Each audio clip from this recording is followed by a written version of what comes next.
In the Shookham Hills coal mine, company co-founder Paul is chatting with his son Derek, who realizes he's forgotten his tools and goes back for them. Suddenly, a shadow jumps out and drags Derek away. When Paul hears his son pleading for assistance, he runs to aid him, but is struck by the enigmatic enemy. The creature reaches out to stab Paul, making an odd noise that reverberates through the mist. Derek is then carried away, bleeding and screaming. Many years later, an intrepid traveler named Ariane is perusing a number of newspaper clippings that discuss the fatal fire that claimed the lives of Shookham Hills mine employees. The mining business was shut down following the tragedy, and the authorities are still unsure of what transpired. The weirdest part is that Shookham Hills hasn't appeared on maps since the 70s, and its population seems to have disappeared. Ariane is gathering as much information as possible about it because she's been hired by a group of scientists to find the mines again. When they're finally ready, the group leaves in Ariane's car and quickly notices their phones have no signal. Eventually, they cross a small town and stop at the store for supplies. There are some really creepy things in the shop, and Ariane takes the chance to ask the proprietor about the location of Shookham Hills, but the man says that he has never heard of it.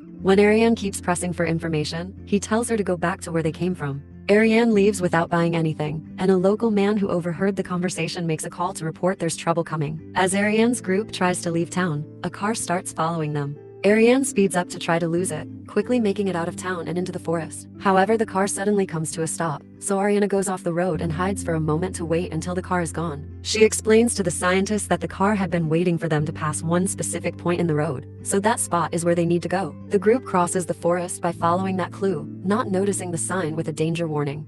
The car goes down a narrow dirt road until they find the way blocked by an electrified fence, which means something important is on the other side. Thankfully, there's a tree leaning over the fence, so they just have to climb it to reach the other side safely. Afterward, the group starts exploring the area, only stopping to take samples. Eventually, they decide to set camp by the river to rest for the night. The scientists spend the evening discussing theories about the disappearance of Shookham Hills. Darren thinks it was a sinkhole, but Sean thinks the American government was making its own version of the well to hell, referring to a hole dug by the Russians that went so deep it supposedly broke through hell. He even has a recording of the strange sound they discovered in that hole, which almost sounds like a creature moaning. Sean believes it's the screams of the damned, but Darren says it's just the grinding of tectonic plates. Meanwhile, a group of locals led by Dale find out the wires in their electrified gates have been torn from the inside, which a wild animal can't do. They look around the area for clues, and one of the men checks another installation up close, only for a mysterious creature to suddenly pull him down and kill him. Moments later, an older Paul shows up and tells the group that he wants scientists gone immediately.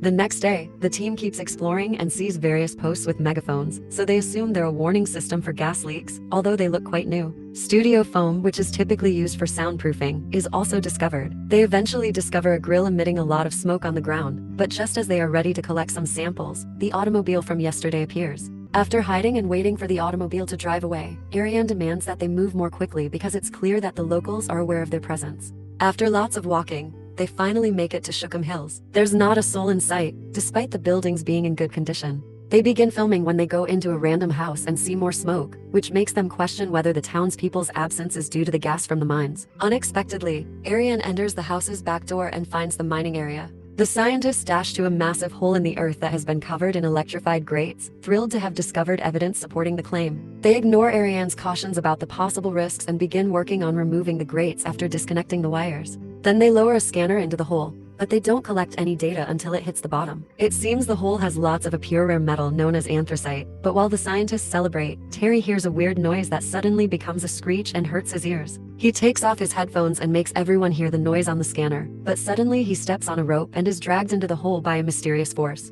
As Terry bleeds and cries for help, Ariane prepares the climbing equipment and goes down the hole with Jaime. They reach the bottom safely and look around, noticing a mysterious shadow moving in the darkness. Ariane is worried about the gas levels, but Jaime refuses to leave Terry. At that moment, Dale arrives with a shotgun in hand and gets furious when he sees they've removed the grates. He immediately starts cutting the ropes, so Sean hits him to knock him out, but one of the ropes still falls. This worries Ariane and Jaime enough to make them climb out, and since they don't have signal to call for help, they have no choice but to leave in Dale's car and send someone to rescue him later. As the vehicle gets wedged in a crevice in the ground, it abruptly stops, forcing the gang to continue through the forest on foot. Dale is killed by the unknown thing just as he uses his radio to warn his friends about a breach, when darkness falls and he wakes up close to the hole. When Dale calls, the alarm goes off throughout the woodland. Ariane's group attempts to rush, but as they do, they can't help but notice that strange sound. It sounds like the recording Sean played the previous night. Ariane finally sees the creature after they turn off their spotlights and tiptoe around, giving her the ability to see in the dark. The monster then unexpectedly assaults the party. They fail to shoot it and start running, but sadly Sean is captured and dragged away. When the creature gets too close to Ariane, she hits it and runs faster to join Darren and Jaime, who have found the road and manage to get the attention of a truck driven by Elroy. The trio climbs to the back, where Shelby fires a few more bullets to keep the creature at bay so they can escape. Moments later they make it back to town, where the locals are gathering for this emergency. Shelby takes them to her safe house, where she's gathered all kinds of information about the monster. After Shelby and Elroy furiously scold them for freeing the creature, Paul reveals himself, explaining he left the business life to work on protecting the area from curious tourists that could cause trouble like they just did. At that moment, they get a message saying more creatures are showing up, so they must return to the hole and seal it. On their way out, they hear the creatures nearby, so they immediately hide behind a truck. The nearest house is uphill, so they should head to another safe house, according to another radio transmission, since there are too many monsters approaching. Elroy offers to divert the monsters so that the gang has a chance to escape, even though he is aware of his slow speed. He dashes outside to confront the beasts while brandishing a Molotov cocktail, and the ensuing explosion also claims his life.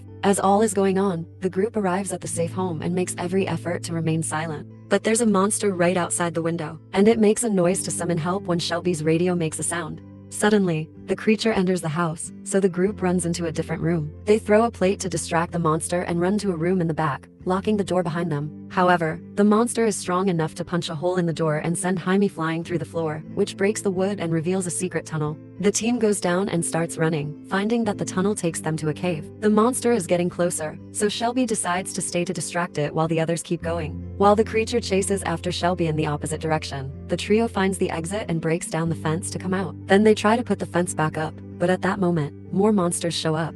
In an attempt to destroy them, Jaime sets off a grenade, but the creature sees him, and in the ensuing battle, he also perishes in the explosion. When Ariane and Darren get to a very tiny corridor, they are forced to slow down and continue advancing. When they eventually arrive at a sizable cave, Darren can't resist pausing to process his sadness and weariness. He says he didn't invite everyone here for scientific reasons and that he regrets it now, since a mining firm would have paid him a lot of money for the anthracite. In exchange, Ariane acknowledges that she had to let a client to pass away in order to save her own life while on an adventure in the Himalayas. Since Darren has lost all hope, Ariane decides to continue alone, but promises to come back for him. Meanwhile, in town, all the locals, led by Paul, use the megaphones to attract the monsters to the gate and quickly open fire to kill as many as possible. At that moment, Ariane returns to the surface and starts following the sound of the shots, only to suddenly hear a monster approaching. She manages to hide in the trash and waits for the monster to leave, but when she comes out, the creature knocks her out from behind. When Ariane wakes up, she finds herself on a raft with a dead Shelby and a monster. She also panics when she realizes her legs are paralyzed. She tries checking the water, only to discover there's a nasty critter there too. Her scream gets the attention of the creature, who puts her to sleep again. Moments later, Ariana wakes up and discovers she's with Darren and Sean. Sean explains that these are other animals that colonize like ants, while Darren tries to hand her a bomb. Unexpectedly, two monsters seize Sean and carry him to feed their larger-than-life queen. Ariane is able to seize the grenade as Sean is being devoured, but the creatures seize her as well and intend to consume her. Darren's phone comes in handy, as he sets off the alarm to draw the monster's attention, allowing Ariane to launch the grenade directly into the queen's jaws.